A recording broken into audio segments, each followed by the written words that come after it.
Man United are back to winning ways after beating Chelsea 2-1. That was needed. I think that was very important, especially after the week that Man United just had. The players and the manager himself has been under intense scrutiny since the defeat at Newcastle this past weekend. But I think this was a great response, especially after reports had spread that Ten Hag had lost about 50% of the dressing room.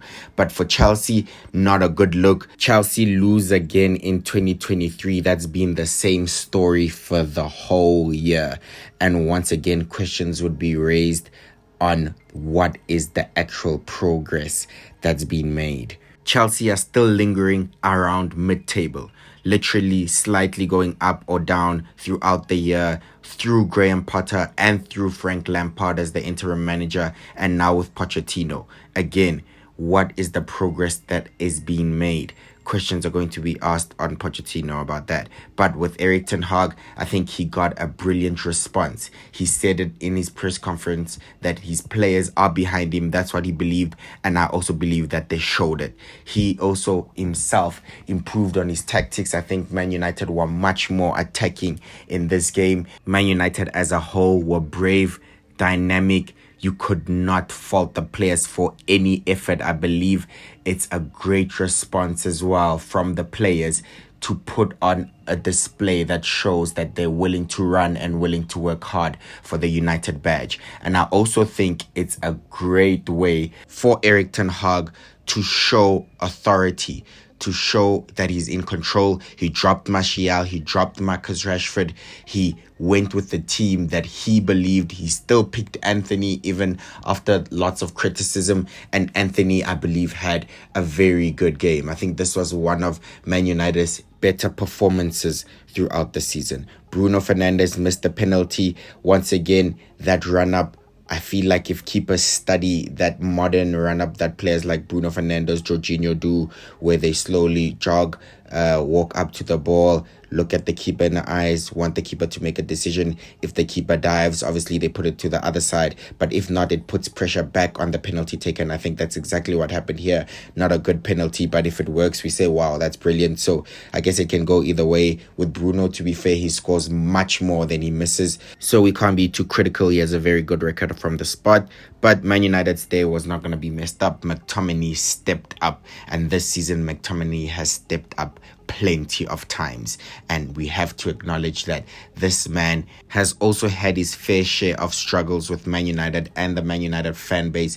Many fans believe that he's not good enough, he's not up for it, and he was almost sold during the summer, and he has stayed, he has waited for his chance, and every time he's taken onto the field, it's been either you get an amazing performance or you get something to really complain about. But today, you got the best of both. You got his hunger as well as his knack for goal scoring, which he also has for his country. But besides that, I also want to shout out again Harry Maguire. I believe that's another solid defensive performance from him. I actually think he's been doing so well lately, and he's been recently voted the Premier League Player of the Month for November, and I think it's absolutely deserved, no complaints, and he's shown it again today. Brilliant leadership, and again for me, give him the captain's armband. Anyway, another player to mention who had a fabulous game, Amrabat. This was peak World Cup Amrabat.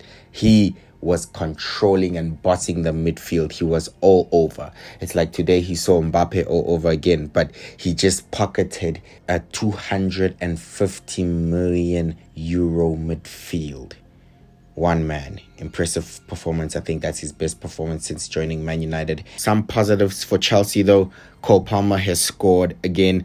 I don't think he had an amazing game, but I do think that he was also trying. He lost the ball a couple of times, but he got that important goal. And I think at halftime, Chelsea going into the break at 1-1, that was very important. Still in the game, they had absorbed the pressure of Man United in the first half, especially as the home team, especially with a point to prove. I think Chelsea started growing into the game a little bit more, keeping the ball better, but they just couldn't do it in the second half. I think in the second half, they let up and allowed Man United to play and didn't get back to it. I feel like it's a problem if Chelsea is relying that all these attacking problems will be solved by Christopher Nkunku's return. Yes, I think Christopher Nkunku will score lots of goals. I think he'll be absolute fire, but I think Chelsea's main concern should be at the back.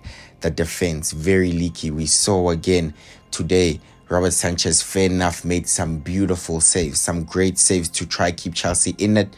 However, gives the ball away too many times, too many risky passes, almost very casual sometimes, and he sometimes gets caught out and he sometimes doesn't. It doesn't lead to a goal. Thiago Silva still again looks like Chelsea's best defender, but his age is catching up to him.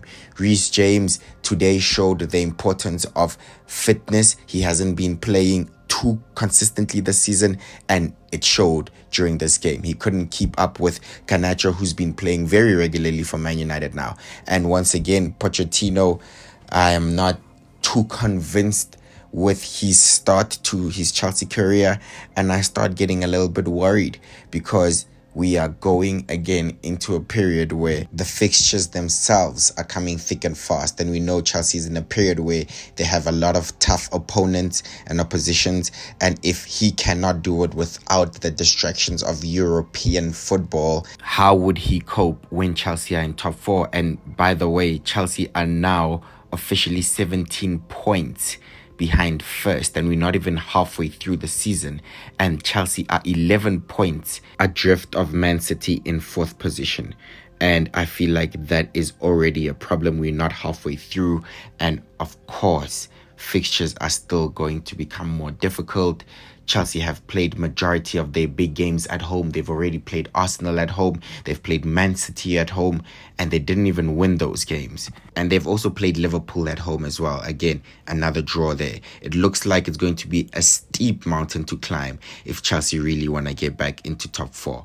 But with that being said, brilliant game again. I hope you enjoyed it.